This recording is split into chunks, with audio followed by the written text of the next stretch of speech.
প্রিয় শিক্ষার্থীরা, স্বাগত জানাচ্ছি নবম দশম শ্রেণীর বাংলাদেশের বিশ্ব পরিচয় ক্লাসে। আশা করি সবাই ভালো আছো। আমরা গত ক্লাসে চতুর্থ অধ্যায় মানে বাংলাদেশের ভূপ্রকৃতি ও জলবায়ু নিয়ে কিছু অংশ আলোচনা করেছিলাম। আজকে বাকি অংশটা শেষ করব। আশা করি মনোযোগ দিয়ে বই সামনে রাখো, বইয়ের দিকে তাকাও, আমি পড়তেছি, মনোযোগ দিয়ে শুনো এবং জ্ঞান এবং অবজেক্টিভ প্রশ্ন আমি ইন্ডিকেট করে দিব, তোমরা দাগিয়ে নিবা। এরপর দেখো, আজকের আলোচ্য বিষয় হচ্ছে আজকের পাঠের বাংলাদেশের জলবায়ু। আমরা এই বাংলাদেশের জলবায়ু নিয়ে আলোচনা করব।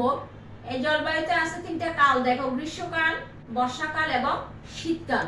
এই তিনটি কাল নিয়ে আমরা কি করব, এই জলবায়ু সম্পর্কে আলোচনা করব। মনোযোগ দিয়ে বইয়ের দিকে তাকাও। দেখো এখানে আছে, দেখো যে বাংলাদেশের জলবায়ু ও প্রাকৃতিক কয়েকটি দেশের জলবায়ু, যেটা দেখো যে বাংলাদেশের বাংলাদেশ জলবায়ু মোটামুটি উষ্ণ আর্দ্র সমভাবাপন্ন। তাহলে আমরা একটা প্রশ্ন হইতে পারে এরকম যে বাংলাদেশের জলবায়ু কেমন। বলছে মৌসুমী জলবায়ুর প্রভাব এখানে এত অধিক যে সামগ্রিক এই জলবায়ু ক্রান্তীয় মৌসুমী জলবায়ু নামে পরিচিত। তাইলে আসো দেখো যে আমি এটা একটা জ্ঞানমূলক দিব, যেটা দক্ষিণ এশিয়া দেশের যে বলছে যে কি নামে পরিচিত। দক্ষিণ এশিয়ার সামগ্রিক জলবায়ুর সাথে সামঞ্জস্যপূর্ণভাবে বাংলাদেশে বছরে ভিন্ন বৈশিষ্ট্যের 6টি ঋতু দেখা যায়। ঋতু কয়টি? 6টি। তাহলে যেমন গ্রীষ্ম, বর্ষা, শরৎ, হেমন্ত, শীত ও বসন্ত। তাহলে আমরা আজকে তিনটা নিয়ে আলোচনা করব। ঋতুভেদে জলবায়ুর কিছুটা তারতম্য হয়, কিন্তু কখনো এটা অন্যান্য ঋতু শীতপ্রধান বা গ্রীষ্মপ্রধান দেশের মতো চরম ভাবাপন্ন হয় না। তবে দেখো, বাংলাদেশের জলবায়ু বৈশিষ্ট্যের ভিত্তিতে 6টি ঋতুকে প্রধান 3টি ঋতু হিসেবে দেখানো যায়। এগুলো নিচে দেখানো হয়েছে। দেখো, শীতকাল, হ্যাঁ, প্রতি বছর নভেম্বর থেকে ফেব্রুয়ারি মাস পর্যন্ত বাংলাদেশে শীতকাল। এটা কিন্তু জ্ঞানমূলক প্রশ্ন হয়, আবার অবজেক্টিভ প্রশ্ন হয়। মনোযোগ দিয়ে দেখবে এবং কলম দিয়ে আন্ডারলাইন করে নিবে। এ সময় সূর্য দক্ষিণ গোলার্ধে থাকা বাংলাদেশে এর রশ্মি তীব্রভাবে পড়ে এবং উত্তাপের পরিমাণ যথেষ্ট কমে যায়। শীতকালীন সর্বোচ্চ ও সর্বনিম্ন তাপমাত্রার পরিমাণ যথাক্রমে 29 ডিগ্রি সেলসিয়াস ও 11 ডিগ্রি সেলসিয়াস। তাহলে এগুলি কিন্তু নৈর্ভিত্তিক প্রশ্নের মধ্যে থাকতে পারে যে কোনটা কত ডিগ্রি সেলসিয়াস। শীত বলছে যে জানুয়ারি মাস বাংলাদেশের শীতলতম মাস। এটা একটা জ্ঞানমূলক প্রশ্ন হয়, আমি প্রশ্নগুলি যখন দিব তখন দেখবে। এই মাসের গড় তাপমাত্রা 17.7 ডিগ্রি সেলসিয়াস। এই সময় দক্ষিণে সমুদ্র উপকূল থেকে উত্তর দিকে তাপমাত্রা ক্রমশ কম হয়ে থাকে। সমতাপ রেখাগুলো অনেকটা সোজা হয়ে পূর্ব পশ্চিমে অবস্থান করে এবং জানুয়ারি মাসের গড় তাপমাত্রা চট্টগ্রামে প্রায় 20 ডিগ্রি, নোয়াখালীতে 19.4 ডিগ্রি, ঢাকায় 18.3 ডিগ্রি, বগুড়ায় 17.7 ডিগ্রি এবং দিনাজপুরে 16.6 ডিগ্রি সেলসিয়াসে থাকে। তবে কোনো কোনো সময় উত্তরাঞ্চলে তাপমাত্রা আরো অনেক কম হয়ে থাকে।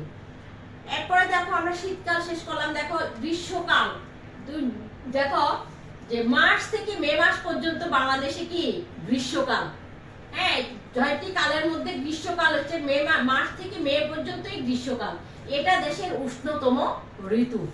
তাহলে এই ঋতুতে সর্বোচ্চ তাপমাত্রা 38 ডিগ্রি সেলসিয়াস এবং সর্বনিম্ন 21 ডিগ্রি সেলসিয়াসে পর্যন্ত হয়ে থাকে। গড় হিসাবে উষ্ণতম মাস এপ্রিল।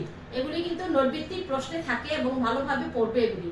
এ সময় সামুদ্রিক বায়ুর প্রভাবে দেশের দক্ষিণ থেকে উত্তর দিকে তাপমাত্রা ক্রমান্বয়ে বেশি থাকে এবং এপ্রিল মাসে গড় তাপমাত্রা কক্সবাজারে 27.64 ডিগ্রি সেলসিয়াস এবং নারায়ণগঞ্জে 28.66 ডিগ্রি সেলসিয়াস এবং রাজশাহীতে প্রায় 30 ডিগ্রি সেলসিয়াস থাকে।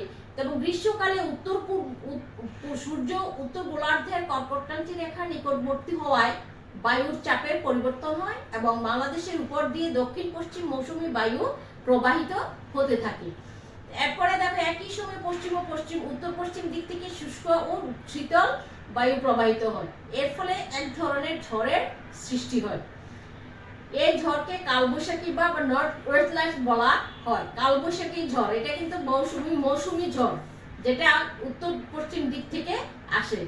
এছাড়া এপ্রিল ও মে মাসে বঙ্গোপসাগরের সৃষ্ট নিম্নচাপের কারণে বাংলাদেশের উপকূলীয় অঞ্চল প্রায় বিভিন্ন প্রলয়ঙ্কারী ঘূর্ণিঝড়ে আক্রান্ত হয় এবং 1991 সালের 29 এপ্রিল সংঘটিত ঘূর্ণিঝড় ও জলোচ্ছ্বাসে বাংলাদেশের উপকূলে, বিশেষত চট্টগ্রাম উপকূলে প্রাকৃতিক সম্পদ ও জীবনহানি ঘটেছিল। এরপরে আসো, দেখো একটু পর্যন্ত যে আমি 3টা কাল সম্পর্কে পড়লাম এবং এটা কি। এরপর আসো বর্ষাকাল। বাংলাদেশে জুন থেকে অক্টোবর পর্যন্ত বর্ষাকাল। তাহলে জুন মাসের শেষ দিকে মৌসুমী বায়ুর আগমনের সাথে সাথে বাংলাদেশের বর্ষাকাল শুরু হয়। এই জুন মাসের শেষ দিকে বলছে যে মৌসুমী বায়ু সূর্যের সাথে সাথে বর্ষাকাল শুরু হয়। আর এই সময় সূর্য বাংলাদেশের উপর লম্বভাবে কিরণ দেয়, এখানে অতিরিক্ত তাপ অনুভূত হওয়ার কথা, কিন্তু এই ঋতুতে অধিক বৃষ্টিপাত হয় বলে তাপমাত্রা যেরূপ বৃদ্ধি পাওয়ার কথা সেরূপ বৃদ্ধি পায় না। তারপরে আসো যে তবে আবহাওয়া সর্বদা উষ্ণ থাকে। এই সময়কার গড় উচ্চতা প্রায় 27 ডিগ্রি সেলসিয়াস। বর্ষাকালের মধ্যে জুন ও সেপ্টেম্বর মাস সবচেয়ে বেশি গরম পড়ে। এটা নৈর্ব্যক্তিকের জন্য থাকবে কি কোন মাসে কি ধরনের আবহাওয়া হয়ে থাকে। বাংলাদেশে মোট বৃষ্টিপাতের 5 ভাগের 4 ভাগ বৃষ্টিপাত বর্ষাকালেই হয়ে থাকে এবং এই সময়কার বৃষ্টিপাত গড় বৃষ্টিপাতের পরিমাণ সর্বনিম্ন 119 সেন্টিমিটার এবং সর্বোচ্চ 340 সেন্টিমিটার পর্যন্ত হয়ে থাকে। দেশের পশ্চিম থেকে পূর্ব দিকে বৃষ্টিপাত ক্রমে বেশি হয়ে থাকে, যেমন পাবনায় প্রায় 114 সেন্টিমিটার, ঢাকায় 120, কুমিল্লায় 140 সেন্টিমিটার, শ্রীমঙ্গলে 180 সেন্টিমিটার এবং রাঙ্গামাটিতে 190 সেন্টিমিটার বৃষ্টিপাত হয়।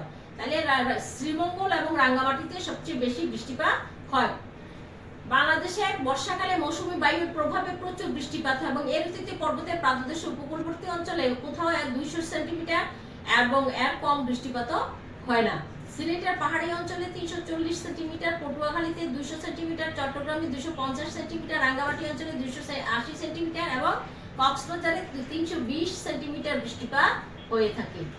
আমরা আজকে একটু পর্যন্ত পড়লাম। এখান থেকে আমি কিছু জ্ঞানমূলক প্রশ্ন দিব, মনোযোগ দিয়ে লিখে নিবে, খাতায় লিখে নিবে এবং এই চ্যাপ্টারটা ভালোভাবে পড়বে এবং এই চ্যাপ্টারটা লাস্ট চ্যাপ্টার চতুর্থ বিষয় তোমাদের শর্ট সিলেবাসের জন্য আমি মনোযোগ দিয়ে পড়লাম এবং মনোযোগ দিয়ে তোমরা নিজেরাও নৈর্ব্যক্তিক প্রশ্নগুলি বের করার জন্য লাইন বাই লাইন পড়বে এবং ভালোভাবে পড়তে হবে। ভালোভাবে পড়ে খাতায় লিখে লিখে এই প্রশ্নগুলি আত্মস্থ করবে। এই যে দেখো আমি যে চ্যাপ্টারটা পড়লাম এই চ্যাপ্টার থেকে আমি কিছু জ্ঞানমূলক প্রশ্ন তৈরি করেছি বইয়ে, মানে ভিতর থেকে। তোমরা মনোযোগ দিয়ে লিখে নাও, খাতা খুলো, কলম খুলো, লিখে নাও প্রশ্নগুলি। আমি বলছি, দেখো 1 নম্বর প্রশ্ন, জনসংখ্যার দিক থেকে বাংলাদেশের অবস্থান কত? 2 নম্বর প্রশ্ন, 2001 সালের আদমশুমারি অনুযায়ী বাংলাদেশের জনসংখ্যা কত ছিল? নাম্বার 3, প্রতি বর্গ কিলোমিটারে জনসংখ্যার ঘনত্ব কত জন? 4 নম্বর প্রশ্ন, আদমশুমারি অনুযায়ী 2011 অনুসারে বাংলাদেশের জনসংখ্যা কত কোটি? 5 নম্বর প্রশ্ন, আজকের যুগের মানুষকে গভীরভাবে প্রভাবিত করেছে কোনটি? 6 নম্বর, 1974 সালে মাথাপিছু জমির পরিমাণ কত একর ছিল? 7, জলবায়ু পরিবর্তনে কি দেখা দেয়, মানে কিসের প্রভাবটা দেখা দেয়? 8, বাংলাদেশের জলবায়ু কেমন? 9 নম্বর প্রশ্ন, সামগ্রিকভাবে এই জলবায়ু কি নামে পরিচিত? 10 নম্বর প্রশ্ন, দেখো বাংলাদেশের জলবায়ুর বৈশিষ্ট্যের ভিত্তিতে ঋতু কয়টি? জলবায়ুর বৈশিষ্ট্যের ভিত্তিতে ঋতু কয়টি? 11 নম্বর প্রশ্ন, বাংলাদেশের শীতলতম মাস কোনটি? এরপরে দেখো 12 নাম্বার এবং লাস্ট নাম্বার, জানুয়ারি মাসের গড় তাপমাত্রা কত ডিগ্রি সেলসিয়াস? এই প্রশ্নগুলি লিখে দিলাম। এই প্রশ্নগুলি বইয়ের ভিতর থেকে লাইন বাই লাইন পড়ে পড়ে প্রশ্নের উত্তরগুলি খাতায় লিখবে এবং আত্মস্থ করবে, মনোযোগ দিয়ে পড়বে এবং মুখস্থ করবে প্রশ্নগুলো।